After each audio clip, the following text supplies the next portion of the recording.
Hey, real estate agents, welcome to the Weekly Closer. I'm your host, Jeff Underwood, along with my co-host, Joey Sampaga. How are you doing today, Joey? What's up? What's up? Is this a little bit better? Oh, yeah. Real Estate Marketing Maniacs here. We have a fantastic guest with us in the house today. Absolutely. Chelsea Peitz. How are you doing? Hi, guys. I'm so excited to be here. Thanks for the invitation. Absolutely. So the agents that are watching or listening, they probably already know who you are, but we need to go ahead and do that intro. So go for it. Well, who I am, I've been in the real estate industry for over 20 years, which is kind of shocking. I was an agent myself, and I am currently now serving as the National Director of Social Sales for the Fidelity National Financial Brands, which essentially means I get to do my dream job of coaching people in our industry on how to use social media, specifically for brand building and social sales, how to basically turn those social activities into business outcomes. There we go.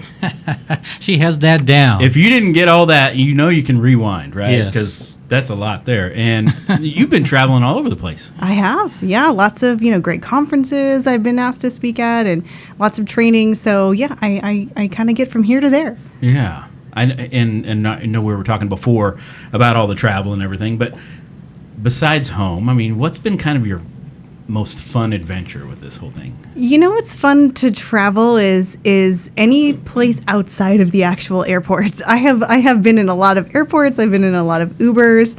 It's hard to say because there's so many incredible people, and typically I'm networking and meeting new people, and the relationships that come out of whether it's a conference or a training or even a meeting are what kind of make that place special. Yeah. Okay. So I'd have to say the people, but I've enjoyed everywhere I've been this year and last year too. Probably Miami was fun because I was with some great people. I got to meet one of my mentors and my idols, so that sort of made it a little bit extra. Yeah. I was going to ask about Miami. I've never been to Miami, but it looks really cool. It's very cool. There's lots of really cool buildings, great restaurants. The people are amazing. The weather is great if you hit it at the right time and it's not too humid. Yeah. It's a really beautiful, beautiful area. Well, good. Well, why don't you share with us what you are, I guess the science behind social sales is kind of why you're here and why you're all over the place. So let's dive into that. What do agents need to know today about that specific thing? What I love talking about, my background's actually in clinical psychology. So I've kind of always been a little bit of a psychology nerd, science and neuroscience. And what happened to me personally was I didn't grow up with social media like many of your listeners. I am not a digital native. I'm not a millennial. I grew up and did business in real estate before Facebook even existed. I had my license and was selling homes before social media. So I didn't grow up with it. And to me, honestly, it still feels a little unusual to be talking to, air quotes, strangers that, aren't really strangers. And there really is no difference between in real life anymore.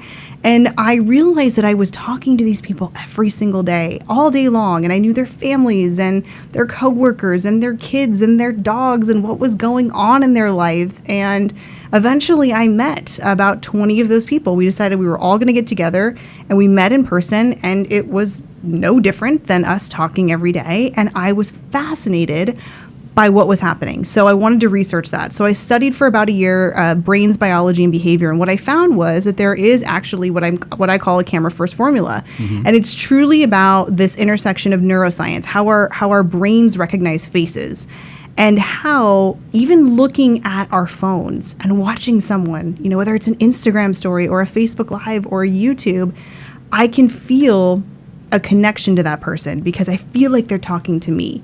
And that our brain doesn't actually know the difference between seeing a face in real life or seeing it on a screen. Yeah. And so how you could leverage that to build trust through technology. And let's face it, in real estate, we're in the business of selling trust. And so that, coupled with how we build communities now, which is on Facebook groups and through social media. Sure. And then last but not least, just, the old product psychology of us getting hooked on those apps, whether it's cigarettes or Snapchat, it's all the same. Fortnite. Category. Fortnite. Yeah, absolutely. It's all the same, right? And we know where our phones are at every second of every day. So how that really has changed really our brain patterns and our behavior and then our expectations. And how do we apply that to creating a brand that's camera first, and how do we leverage social to actually be more human? Got it. Clinical psychology. Yes, So I what's was wrong gonna, with I was Joey? going to be a Can therapist. you tell me what's wrong with Joey? No. We don't have enough time for that. Notice I haven't been talking much. Yeah. I was going to be a therapist. I wanted to be a therapist. And what I realized is that I'm far too sensitive and I'm, I get too emotionally connected with people. So I didn't become a therapist, but that was okay. It wasn't my calling. So I remember when people threw around the word vlogging a lot, and they Yeah. had the Vloggy Awards. I remember reading about, actually seeing the videos. It was a psychologist, I think, or anyway, she was a therapist, and she would do these videos on the beach with her dog. Her husband would walk backwards with the camera, and I don't remember what it was. It was like Walks with Rocks or something like that. And she had won multiple Vloggy Awards, but anyway, I just thought about the therapy thing, and the beach makes you calm and all that Yes, stuff. it does. So how are agents, like success stories, or how are agents using it now, using camera first, to really grow their business right? So I'm really focused on sharing this concept of what I call CRM, and not the CRM that we're used to thinking, not like a system of a database, and that's important too, but I'm calling it CRM. And that's my focus for here's how you build a personal brand, a powerful personal brand in 2019 using social media. It has to be camera first. Got to show your face because people now have an expectation because that's what we're seeing. And if I don't see your face on social media, I'm starting to wonder why. So when we talk about that behavior training that's happening, and then when our behavior changes, then we have new expectations. And we have a free video studio in our pocket. We can turn on Instagram stories and we can share really relatable content and behind the scenes and storytell. And the beautiful thing about being able to share your story of just sort of documenting what you're doing is that you never have to remind people what you do. Because if you're out and about and you're showing, that you're looking at houses or you're previewing or you're getting ready to serve your clients, people will understand if you're in houses a lot that you are a realtor. Right. And they're going to understand that message without you having to say, hey, this is what I do. Do you know of anybody? Because they'll just see that. So it's great. The R of the CRM is real time. And that's the part that kind of scares people a little bit, because when we talk about real time, that was the game changer in social media, because I could watch your YouTube video, but I couldn't be with you in the moment. So now with stories and Facebook stories and Instagram stories and Facebook Live, you can be there with me and be a part of the story, which is really, really powerful. It's deeply bonding. It's a different experience. People feel like they are on the journey with you. And so they want to see you mess up. And you know what? The best video I ever did was when I fell down and I was going live, and it was awesome. People loved it. I got a lot of comments, and that's okay to be human. It's actually kind of hard to be authentic and human. People hear about that all the time, and they think, oh, okay, well, what does that mean? Well, if you're turning the camera on for the first time, you're probably not going to be really authentic in the beginning, but you'll get there. So the C is the camera first, the R is the real time, and the M is message enabled, meaning the apps like Instagram stories that I keep going back to. When you have the ability to watch somebody's face, to see them in real time in a 24-hour period, and then be able to have a private one-on-one conversation with them that nobody else sees, that's powerful. That's where you build the relationships, because when you have the conversations, that's where you get the conversions. And I'm not talking about sales pitching, in those direct messages, the DMs, but having that daily or a couple times a week conversation where you're like, oh, you're watching that Netflix show, I'm watching that Netflix show, you're cooking that for dinner, I love that. So it's just about these connection points. And so in my opinion, that's where the best place for a real estate agent or any small business owner is right now. Got it. Interesting. Yeah, that's So good. Instagram stories, you think is kind of where it's at right now? I think Instagram stories is where it's at. I love Facebook stories too, mainly because it's not saturated yet and not a lot of people have caught on. Facebook said in October of 2018, they basically said, we believe this is the future of social media and we're going all in on stories. Yeah. And a lot of people say, I don't really get what a story is. A story is just, for our age group, I'm going to go back a few decades. If you remember when you were a kid and you had those little flip books where you'd have like one page would have a little stick figure, the next page would have, a little stick figure in a little bit of a different shape, and you flipped it and then you kind of got this little movie. Yeah. It's like that. It's like a picture or a short video that are kind of strung together throughout your day. that you get this little mini micro content movie that's like a flip book, and you sort of get to talk to the person while it's happening, which is really kind of cool. Yeah. And so that's what a story is. It's really just a picture or a short video, and you kind of take them throughout the day. And I know it sounds really unusual for all of us who didn't grow up with that. But when I ended up writing a book about this, after I did all that research, I titled my book Talking in Pictures for a really specific reason. And I got that idea for that title because I was listening to a really profound statement from Evan Spiegel, who's the CEO founder of Snapchat, which I also love. That's where I started my camera first journey. And he said, parents look at their 12-year-old daughter and they wonder why she's taking all these random pictures of things they wouldn't even care about all day long. But what they don't realize is she's not preserving memories, she's talking. And so really now we are using our own personal media, our photographs and our images in real time to talk in pictures, to communicate. Yeah. So instead of talking around them, we're talking through them.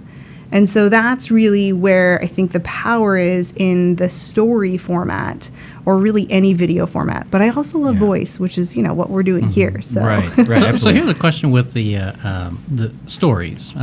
For agents, is there like a rule of thumb of how many times per day that they should be shooting some type of story? Yeah, so there's no hard rules about stories in general, but I've got some best practices. And the first thing you should know is if you're new to stories, the hardest thing is actually remembering to get out your phone and do them, right, throughout the day. Because if you are able to make a story several times a day, then the likelihood of you being able to kind of be a little bit more towards the front of the lineup, so to speak, to try to get a little bit more exposure, you have to kind of be in there regularly. And what I like about it is that I like to post all day long. And if you like to post all day long, it's okay. Nobody says, oh, wow, you've done 7 posts today instead of 3, and that's far too many.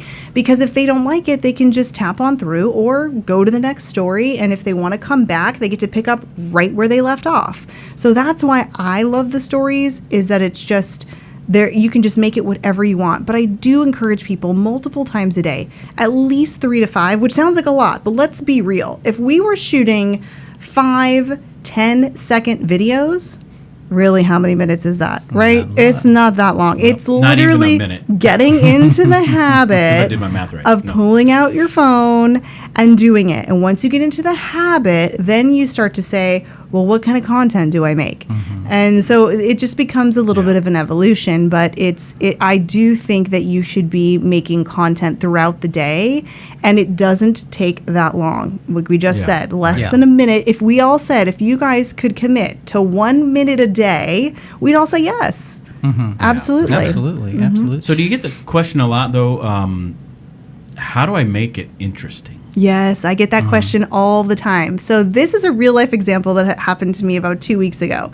And I have a little saying that says that the magic is in the mundane, in stories specifically, meaning it doesn't have to be bells and whistles and market stats and like a crazy tip that I'm teaching you on lead gen or whatever it could be. There is absolutely magic in the mundane, meaning when we sit down at the table with our family at the end of the day, we're talking about things that just happened. Hey, I had to go get 2 tires today. Well, that's boring. People wouldn't say, oh, let's talk about tires. That's exciting. But it's the relatable, real side. It's the personal. And so to prove this point, 2 weeks ago, I went to Costco, like everybody else does on Saturday and Sunday. I do like their tire department. It smells yes, good. Yeah. Everybody likes to get the pizza or the hot dog on the way out, right? And all the samples. And, I said, okay, I'm going to prove a point. I'm going to get on here and I'm going to do a story about something super boring. And I'm going to prove that you can do a topic that's super boring and still connect with people. So I was in the aisle with all of the Kleenex, and they had, the giant 16-pack of the cubes. And so I went on, I said, hey guys, I'm actually going to prove a point today. I really do want to know the answer, but I want to prove a point that you could literally talk about anything and still get engagement. And so I said, how many of you are team cube or team rectangle? And the rectangle Kleenex box or the cubes. I had 50, 60, 70 people that were messaging, oh, we're team cube all the way. Some people liked rectangle because it fit in their car a certain way. Some people even had oval. And I was like, who even knew? But my point is that people go to Costco. People buy Kleenex. And would I talk about that all day long, every day? No. But the things that I realized is when I was dropping marketing knowledge and how to lead gen, and I still do those things, those really valuable nuggets that tell people what your credibility is. When I got really real and just talked about things that people do, that's when I got the engagement. And I was like, wait a minute, I just told you how to make more money in two snaps ago or 2 stories ago, and you're commenting about what I'm making for dinner. That's really weird. And I realized that value comes in all shapes and sizes. Value can be making someone smile. Value can be saying, I identify with you. Value and exclusivity, because, you go to these conferences and they're like, make it exclusive. And you're like, okay, well, what do I have that's exclusive? And you think immediately in real estate, well, maybe it's a listing that's not on the market. But what if you don't have a listing that's not coming on the market yet, or one that they're all public? Your life is exclusive. Nobody gets to go home with you unless you live with those people. So you don't have to think of exclusive as being this really crazy bells and whistles, super secret, awesome thing. It could literally be talking about what your nighttime routine is with your kids. And the fact that another mom or another dad may watch that and say, oh, we read the same book. That's awesome. And then you can say, oh, what's your favorite book to read? This is ours. It's about starting conversations and relating to people. That's it. That's awesome. Wow. So how about this? Agents are going to want to know, well, don't know how to be on camera. I mean, what tips would you give to overcome fear? Stories is the best place to start being on camera, because let's face it, if you don't like it, you can delete it. You can do a quick shot, and if you're like, oh man, that's awful, I don't like it, they have filters. I mean, I don't emphasize using that, but if that's what's got to get you going, then use a filter. The other thing you can do is start by taking videos and pictures of what you're looking at, okay? And build into you. Maybe show, here's what I'm, got on the table for tonight. Here's what's on my agenda. Here's a snippet of my calendar for the day. Here's what's on my screen that I'm looking at on my computer. Here's a tool that I like to use. Here's what I'm watching on Netflix. Here's a picture of my dog. And then layering that with some engagement questions or text on the stories, or stickers. If you're familiar with the stories, they have great little engagement stickers where you can do a poll and ask people, how is this the Fridayest Wednesday you've ever had? Somebody said that the other day. I'm like, yeah, I get what you're saying. This is like the world's longest week. So little things like that. But eventually you've got to turn it around to your face, because again, it doesn't matter what industry we're in. It's irrelevant. The behavior is not. We now expect to see someone's face on their social media and on video. That's right. what we expect. And people will only get to know you if you show your face. And as much as we look at ourselves and we think, is that how I look in person? Yes, that's how you look in person. Probably a little bit better in person, because sometimes lighting is everything. But let's be real. I mean, that's us. And, we have to sort of get over that. And I hated how I looked and how I sounded for a long, long time. And eventually I got over it, because I just did it all the time. And now I'm, very comfortable, but it took me years to get to that level. And people say, oh, you look so comfortable on camera. Well, I wasn't always. I just forced myself to do it. And little by little by little, I would watch other people and I would see what they would do. And then, maybe you find your angle or your light or whatever it is that helps you feel comfortable. And then you start to feel comfortable. And one thing that I want to mention about feeling comfortable is when we look at people, regardless of them being on camera, speaking on stage, which is a big fear for people, even playing a sport. When we're watching someone, let's say, play tennis, and you're watching, Serena Williams on the tennis court, what we're seeing as expertise in our mind is comfort. When you are able to be comfortable on camera, that's when people automatically assume you're an expert in whatever it is you're talking about. It's true. Because they've relaxed. It's the same thing you see on the field, on the court. When people are in their zone, they may not be the best tennis player in the world, but because they look like they're comfortable, then you would make all these assumptions about them. So the more you can make yourself do it and the more comfortable you get, the better it is for your brand, because then people feel like, wow, they really, seem to know what they're talking about, or they feel really comfortable. And it's interesting about psychology and body language and how all of those things tie into how we, build the perception of brand. Sure. So I think I need to fly to Costa Rica and sit in a hammock while I do There my you videos. go. Yeah. Right? You know, I'm very I relaxed. like that. I like One that. of the things I've learned is the more you do it, the better you get, of course. Yeah. And then the camera almost becomes a person you're talking to. Absolutely. Right? And that's when you really start to become comfortable, and then people think that you're actually talking to them. Mm-hmm. Right? So. Yeah, people say to me all the time, gosh, I know this sounds weird, but I feel like I know you. And I say, you do know me. I mean, do if know you me. have This is watched me. me for months or years, you absolutely know me. Yeah. Truly. Yeah. Like, you do know me. And the biggest compliment I can ever get is when somebody meets me and that maybe we've had, an online friendship, and they say, wow, you're just like you are online. I'm like, thank you, because I really do want to be me Right. on my social media. Absolutely. That's important. Authenticity, right? Very important.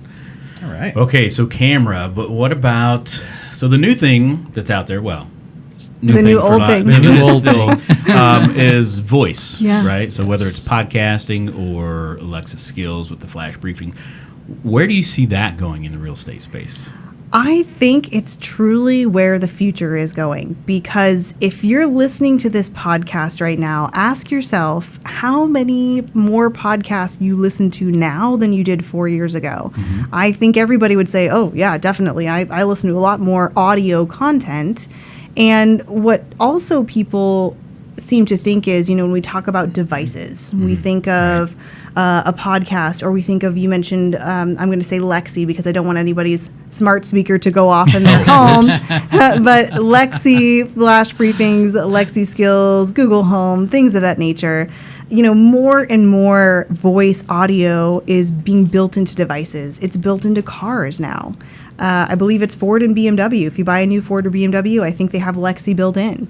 You can buy a refrigerator now with Lexi built in, and all of these different things. And so we have to get out of this mindset of it's a device, it's a thing, and one day we really will be walking around just talking to our house, and it will likely, with permissions enabled, be listening. And I'm okay with that, because it'll start to see my patterns. And if I order pizza every Sunday night at 5 o'clock, then it'd be great if my device was like, hey, you've ordered pizza every night for the last 3 weeks on Sunday. Would you like me to order for you? Yes. Thank you very Yes. much. I would like you to do that. It makes it so much easier. So voice is sort of the next frontier. I think what people don't realize is the staggering stats that are around voice. In next year, 50% of all searches are going to be done by voice. That means not using a keyboard, touch-free, Wow. no screens, right? And another stat that I just read was that 80% of people who listen to a podcast listen to the entire episode. Wow. I don't even watch entire YouTube videos, or if I Sure. do, I'm speeding through them. I'm double tapping to go increase the time. People are listening to voice because you can do other things while you're listening. And so that's really what the key is. So I think that every small business owner, every real estate agent should be thinking about, should I start a podcast? Should I start a mini podcast, which is a Lexi flash briefing? It's just a daily, quick, little, easy kind of headline. It's you giving a headline, and people are going to be starting to consume that way. And how does their world look like in a voice world? And for those of you who are afraid of getting in front of the camera, guess what? You don't have to be in front of the Don't have to. camera. That's right. Yeah. But you And then still they're going to have say, be- well, I hate my voice. Well, Well. okay, then yeah. and you still technically need to come up with something of value Yes. to say, Yeah. which is what I find a lot of agents struggle with. Mm-hmm. Okay, what am I supposed to say on here, right? Mm-hmm. I don't even know what I need to share when it comes to real estate or whatever. Mm-hmm. I think that's the biggest struggle. And I think Content that's is why a most really big agents struggle. probably won't go that far. Yeah, I'd say content in general, whether it's video, whether it's social posts, Mm-hmm. whether it's voice, is the biggest struggle, because we have this idea around what voice or what content should be. A book, right? A big, Mm-hmm. Sure. an ebook, a podcast. I just really break it down super easy, and I tell people all the time, it doesn't have to be original content that you start with. For example, let's say you read a great book. That's somebody else's content. Now, obviously give them credit and say, hey, Right. I just read this awesome book by whoever it is. And you just have to think in terms of the 3 T's. It's a tip, a trick, a takeaway. If you don't have a tip, if you don't have a trick, a how-to or whatever, you always have a takeaway. It's called your opinion. And you can tell me if you liked the book, if you didn't like the book, what you took away from it, what you're implementing. And you can ask people if they've read it. You can ask people what book you should read next. There's always something that you can create with content. And what I do on my flash briefing is I literally look at headlines and I read a headline and I talk about my opinion. That's it.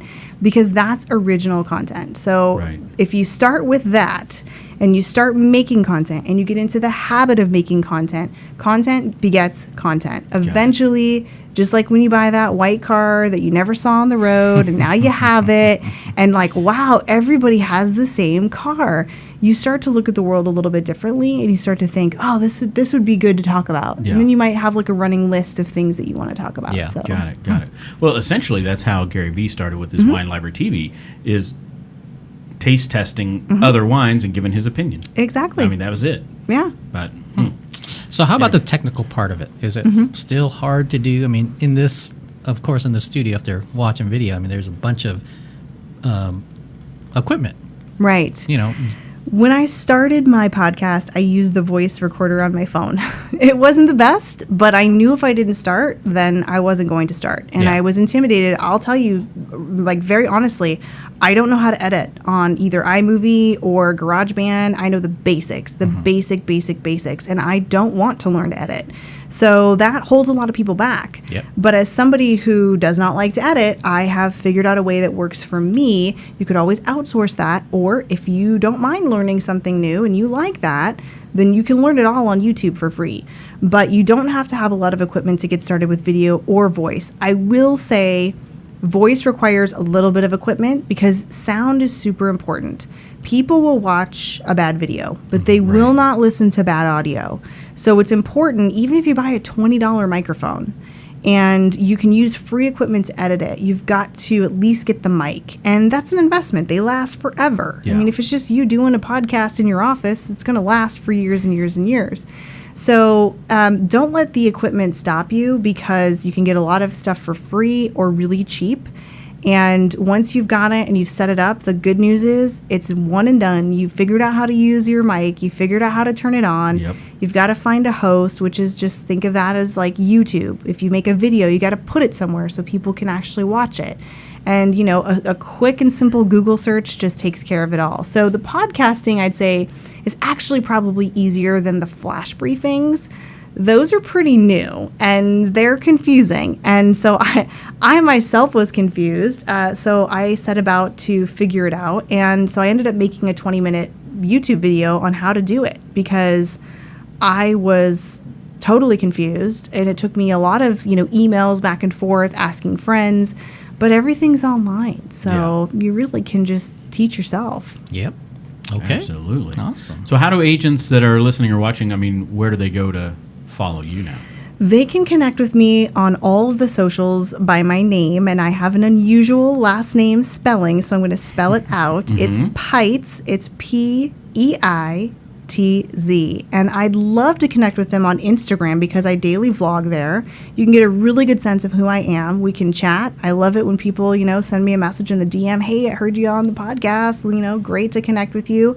I do have a YouTube channel, same name. So if you're looking how to make flash briefings or anything of that nature, it's all there. And I also have a podcast called The Voice of Social Sales. Wow. Cool. You got a lot out there, huh? Yeah, so it's Chelsea.Peitz on Instagram, Chelsea.Peitz. All right. Cool. Follow her. All right, so before we get into the next time, anything else you want to share with agents that they need to make sure that they, any encouragement, anything with the social side to? I would say it's not too late. People get nervous that it's too late to get started. It's not too late. Just pick one platform. Maybe it's Instagram stories. Maybe you don't even worry about the Instagram feed. Maybe you read everything you can, watch all the videos, connect with people, and just try it. Try one thing. Yeah, absolutely. Everybody, they seem to jump in and they think that they need to post everywhere right at the beginning, don't they? Yeah. And it's overwhelming. It is. It is overwhelming. So I love that. All right, are you ready? I'm ready. To get in the ring? All right. Go. I don't know what I'm in for, but let's do it. What's the best advice that anyone's ever given you? Oh, my dad. My dad is a man of few words. And, I would call him and I would tell him something was going on. And I'd want this amazing, long, drawn out advice, laden conversation. And he would say, you know what, honey? If everybody took their problems and threw them into a pile, you'd be running to get yours out. So you're right. Nice. Wow, That's a good one. Yeah. that is good. How about a favorite mobile app? And you might have already answered this. Oh, that's so hard. A favorite mobile app. I would say one of my favorites right now is an app called InShot. And it's a video editing app, I have that and one, I yeah. really like using it to add text onto a video, and I'm posting that in different socials. Cool. I don't know if it's yet for Android. I know it for iPhone. Android, for sure. what is that? No, I'm just kidding. Yeah, I know. It's the best it's what- platform. yeah. Yeah, so. I think actually, I don't know. Don't quote me. It Yeah, I don't know if it is might yet or be not. now. Video Shop is another one. I think Okay, that's that might be both. both. I think that's both iOS and Droid. Okay. Well, so just asking the question of what phone you have answers a lot of, issues that Joey has. Android. Yeah. How about a book recommendation? Oh, wow. Again, one of my favorite things. I love the book called Hooked, and it's by, I'll spell it out, Nir Eyal, N-I-R, like near and far, that's how you pronounce it, N-I-R, Eyal. And this was a gentleman that I have mad respect for. He allowed me to use a snippet of his own work in my book, and he is the foremost expert on product psychology. And it's really interesting to learn how things like Facebook get you hooked and how they build them in on purpose, and Fortnite and all of these things that we use every single day. I found that absolutely fascinating. Wow. Okay. How about a productivity tool or software that you use on a regular basis? I love using Feedly. It's an app. It's also a website, and that's where I get all my news. So if I'm scrolling to find ideas for content, for posting, for my flash briefings, it's a free app. It's like just like feed. I'm going to feed someone, like eat. It's Feedly, Feedly, and totally not sponsored, but I love them because you can aggregate all of your blogs. So if you want to go and look up real estate blogs, Got you it. can just save all of them, and you can save articles, you can highlight them. And I don't even share it out from there. I just go in because when I need some inspiration, I'll have kind of, 5 minutes in the morning, and I'll just sort of look through, headline read, save a couple. Always have something to go back to. Always in the know. People are like, how are you always in the know? I'm like, well, every morning I read the headlines and I make sure I'm knowing what's going on in my industry. Wow. So you just go into the app and you can choose like what. Genre or theme. Topics and Yeah, all it could that be stuff? marketing, Okay. could be business, could be inspiring, and Or it can will you load serve your up. own?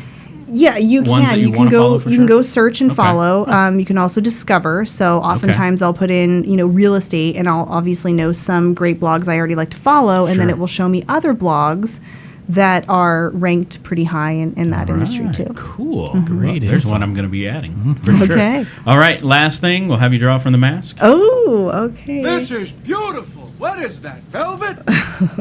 Go ahead. Oh, geez, what is this? Okay. What is your favorite type of food / there we favorite go. restaurant? Okay, so I have sort of an addiction for two not so great foods. One is pizza. I love pizza. The second one, and I hope everybody knows that what I'm talking about, is a pizookie. It's Oh, a okay. giant Giant like cookie? pizza chocolate chip cookie with ice cream on it. So that's sort of my go-to cheat. Is a pizookie. Yeah, Nice. I love them. What place makes a great pizookie? You know that BJ's okay. restaurant? Yeah, They have a uh-huh, really awesome. good Yep. one, and they also deliver on Uber Eats. So Really? Okay. it's probably why it's like Sunday night. I'm in my PJs. I'm like, let me have a pizookie delivered. There you go. I think Oregano's has Yeah. one, right? Yes, Don't they? Oregano's has a really good one. Yes, Yeah. yes. I think they Wow. might be like the original one. I'm not sure. All right. That's well, thank you so cool. much for coming in. This was awesome. Yeah. Thanks It's for been great having me. information. The agents, they need They're to gonna make love sure they it. listen through the whole thing of this for Yes. sure. Yes. Well, thanks again, Chelsea, for stopping in. And agents, you already know how to get a hold of Chelsea. And I won't even say No, I was going to say it out loud. But hey, we'll see you next time. Bye-bye. Adios. All right. Great job. Yay, that was awesome. It was really fun. Yeah, good.